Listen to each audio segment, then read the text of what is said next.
Students, आज हम लोग देखेंगे यूक्लिड्स डिवीज़न एल्गोरिदम के बारे में जानेंगे। आज हम लोग यूक्लिड डिवीज़न एल्गोरिदम के बारे में जानेंगे, जो कि रियल नंबर का है, क्लास 10 का है। इसमें स्टूडेंट्स को बहुत ही प्रॉब्लम होता है कि सर यूक्लिड डिवीज़न एल्गोरिदम क्या होता है, सर यूक्लिड डिवीज़न लेमा क्या होता है। तो देखिए, यूक्लिड डिवीज़न एल्गोरिदम और लेमा, यूक्लिड्स, देखिए कोई भी आप लोग पढ़े होंगे कि कोई भी साइंटिस्ट पहले कुछ चीज़ इन्वेंशन करता था तो उसके नाम से वो चीज़ पड़ जाता था। तो ये यूक्लिड्स कुछ नहीं है, ये यूक्लिड्स एक साइंटिस्ट का नाम है। और ये डिवीज़न आप लोग डिवाइड नहीं किए हो कभी, डिवाइड 2 को 8 से डिवाइड दो या 8 को 2 से डिवाइड दो, तो वही ये है डिवाइड। और एल्गोरिदम मतलब होता है तरीका। तो क्या हुआ, यहाँ डिवाइड करने के तरीका को हम कहते हैं यूक्लिड डिवीज़न एल्गोरिदम। तो आई होप समझ में आ गया होगा। अब ये लेमा क्या है, आप लोग देखते होंगे, लेमा समझ में तो एल्गोरिदम जो है वही लेमा है। हम एल्गोरिदम भी बोल सकते हैं और लेमा भी बोल सकते हैं। तो लेमा क्या है, a lemma is a proved statement used for proving another statement. Lemma एक ऑलरेडी प्रूव्ड स्टेटमेंट है। मतलब जैसे सूरज ईस्ट से निकलता है तो ये तो हमेशा ईस्ट से ही निकलता है, हम लोग देख भी चुके हैं, ये प्रूव्ड भी हो चुका है। अब यही स्टेटमेंट को हम लोग अगर लेके बोल दे कि सूरज ईस्ट से निकलता, sun rises from east and set from west, east से निकलता था, वो प्रूव्ड था, मेरा ऑलरेडी प्रूव्ड है, मतलब वो प्रूव्ड किया हुआ स्टेटमेंट है। वही स्टेटमेंट को हम लोग लेके क्या बोल देंगे, सूरज वेस्ट में डूबता है, उसी को हम लोग लेमा कहते हैं। तो आई होप आप लोगों को समझ में आ गया होगा। यूक्लिड एक साइंटिस्ट का नाम था, डिवीजन एल्गोरिदम मतलब डिवाइड करने के तरीका को हम क्या कहते हैं, डिवीजन एल्गोरिदम कहते हैं। अब लेमा क्या होता है वो भी हम बता दिए। अब देखिए यूक्लिड डिवीजन एल्गोरिदम क्या होता है, अगर हम लोग 9 को डिवाइड दें 2 से, 9 को किससे डिवाइड दें, 9 को डिवाइड दें हम 2 से, तो क्या होगा हमारा 2 2 जा 4 और 4 8। तो यहाँ मेरा 2 4 जा 8 आया, नीचे क्या बचा, 1 बचा।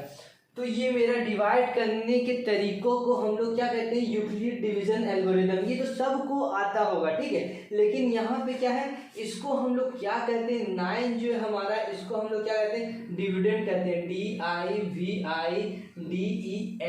डिविडेंड, ठीक है। इसको हम लोग क्या कहते हैं, डिवाइजर। 2 जो है हमारा, इसको हम कहते हैं डिवाइजर, DIVISOR, डिवाइजर। इसको हम लोग क्या कहते हैं, इसको हम लोग क्वेश्चन कहते हैं, QUOTIENT, क्वेश्चन। इसको हम लोग क्या कहते हैं, रिमाइंडर। इसको हम लोग क्या कहते हैं, इसको हम लोग रिमाइंडर कहते हैं, REMAINDER, रिमाइंडर। तो ये सारा टर्म आप जान गए क्या क्या कहलाता था, ठीक है।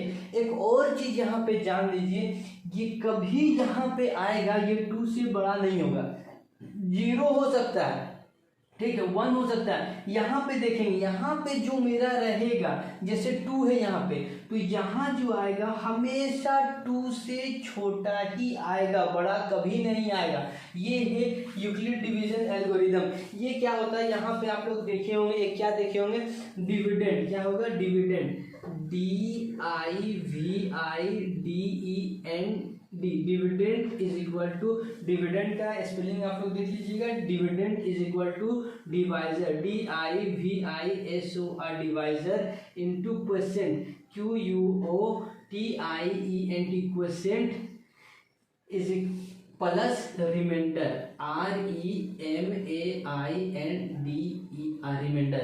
देखिए यहाँ पे ये एक फॉर्मूला है हमारे पास, dividend is equal to divisor into है, ठीक है, इनटू क्वेश्चन प्लस रिमाइंडर।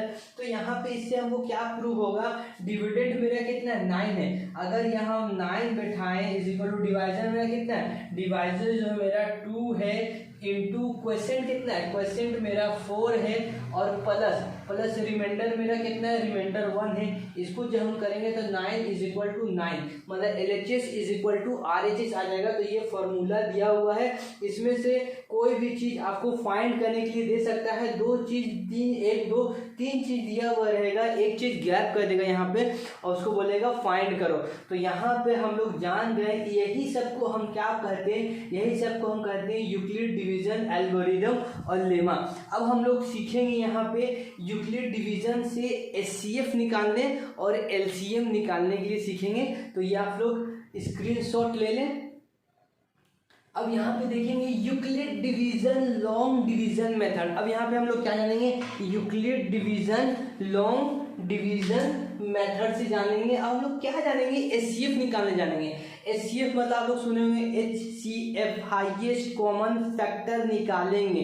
किसके मेथड से निकालेंगे, लॉन्ग डिवीजन मेथड से निकालेंगे। इसी को हम लोग यूक्लिड डिवीजन भी कहते हैं। तो 8 और 12 आपको पता है कि 8 छोटा है तो 8 हम यहाँ पे रखेंगे और 12 बड़ा है तो 12 अंदर रखेंगे। इसी तरह ना करते थे, इसी को ना इससे पहले बोले थे कि डिवाइड करने के तरीका को हम लोग यूक्लिड डिवीजन लेमा या यूक्लिड डिवीजन थ्योरम कहते थे हम लोग, ठीक है। तो 8 को डिवाइड दीजिए, 8 1 जा 8 9 10 11 12 4 बचा 4, यहाँ पे 4 बच गया, ठीक है। अब आप लोग सबको यहाँ तक करने जानते थे, ये था डिवाइड का तरीका। यहाँ पे कुछ नया होगा, क्या नया होगा, ध्यान से देखिए। ये जो 4 बचा, हम हमेशा बोलते थे आप लोगों को, ये जो 4 बचेगा हमेशा 8 से छोटा होगा। ये 4 जो बचा वो हमेशा 8 से क्या होगा, छोटा हो जाएगा।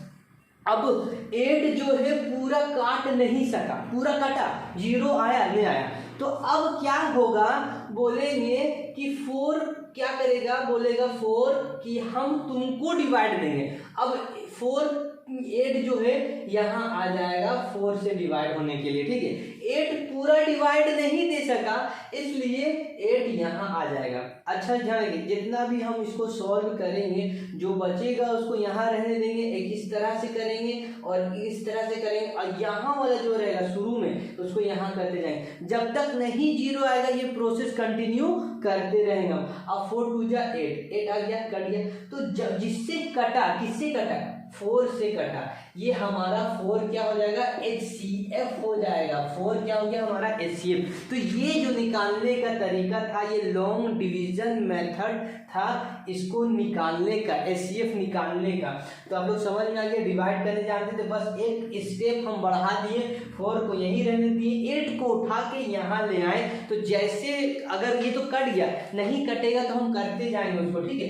एक और हम लोग देख लेते हैं, तो आप लोगों को क्या होगा, एक क्लियर हो जाएगा। तो एक एग्जांपल ले लेते हैं, और क्या ले लेते हैं 1 3 5 और 2 2 5 ले लेते हैं, 1 3 5 और 2 2 5।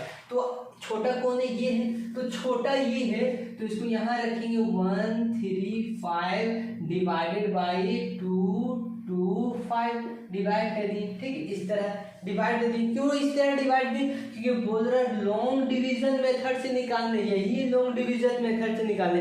एक प्राइम फैक्टर भी होता है, प्राइम फैक्टराइजेशन से भी निकालने के लिए होता है। तो वो चैप्टर में जब आएगा NCERT का शायद 1.2 या 1.3 एक्सरसाइज में, वो हम आप लोग बताएंगे, दोनों मेथड बताएंगे। तो अभी यही जानना है, इसलिए यही बता रहे सिर्फ आप लोगों को, ठीक है। तो इसको डिवाइड दीजिए, 1 से डिवाइड होगा, 2 से देंगे तो ज़्यादा आ जाएगा। तो 1 3 5 0, इसमें एक ले लेंगे तो 12 में से 3 जाएगा तो 9 बचेगा, तो 90 आ गया।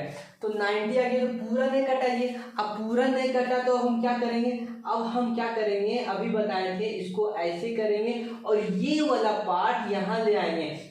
क्यों ये काट नहीं सका पूरा को, तो ये कटने के लिए आ गया, ये काट नहीं सका इसलिए इसको काटने के लिए ले आए हम, ठीक है। 1 3 5 लिख दिए, तो कितना होगा, 9 2 जा करेंगे तो 180 हो जाएगा, ज़्यादा हो जाएगा। तो 1 बार में हम लोग लेंगे तो कितना आ जाएगा, 90 आ जाएगा। यहाँ पे 5 का 5 और 13 में से 9 जाएगा, 6 3 9 3 4, 4 बचा, 45 बचा यहाँ पे। तो जब 45 यहाँ पे बचा, फिर ने कटा, हम बोले ना कंटिन्यू प्रोसेस चलाते रहेंगे जब तक जीरो ना आए, फिर इसको यहाँ ले आएंगे वैसे करेंगे, फिर इसको यहाँ ले आएंगे वैसे करेंगे, ठीक है। तो अब क्या करेंगे, नहीं कटा, 90 जो था इसको पूरा नहीं काट पाया, अब 90 आ जाएगा खुद कटने के लिए, तो यहाँ पे ऐसे किए और 90 लिख दिए यहाँ पे, 45 की जगह हम इस तरह किए और यहाँ जो था 90 उसको यहाँ ले आए, 45 पूजा 90 होता है। अब ये हमारा पूरा कट गया, ठीक है। तो ये था प्रोसेस काटने का। आप लोग सिंपल डिवाइड देने जान देते हैं, इसको सिंपल डिवाइड नहीं देंगे, सिंपल डिवाइड करने के बाद इसको इस तरह से लाइन करेंगे और ये काट नहीं सका तो ये कटने के लिए आ गया, इतना दिमाग में रखिएगा, ये काट नहीं सका तो ये कटने के लिए आ गया, फिर 90 नहीं काट सका तो 90 कटने के लिए आ गया। यहाँ पे जो पूरा काट दे, कौन पूरा काट रहा है, यही पूरा काट रहा है 45, तो यहाँ पे मेरा HCF क्या हो जाएगा, 45 हो जाएगा। है ना आसान, कितना आसान है, आप लोग ये पूरा आसान कर दिए, हम एकदम कॉन्सेप्ट क्लियर कर दिए। अब इस तरह से अगर दे लॉन्ग डिवीजन मेथड से कोई भी क्वेश्चन तो आप लोग नहीं बना पाइएगा, आराम से आप लोग बना पाइएगा, ठीक है। तो इस तरह का मेथड कोई भी मैथ बुक में हो, आप लोग आराम से इसको बना सकते हैं। कितना कंसेप्ट क्लियर कर दिया आप लोगों को। तो अगला लेक्चर में हम लोग क्या देखेंगे, एनसीईआरटी का एक्सरसाइज 1.1 देखेंगे। तो ये आप लोग स्क्रीनशॉट ले लीजिए और लाइक करना ना भूलें।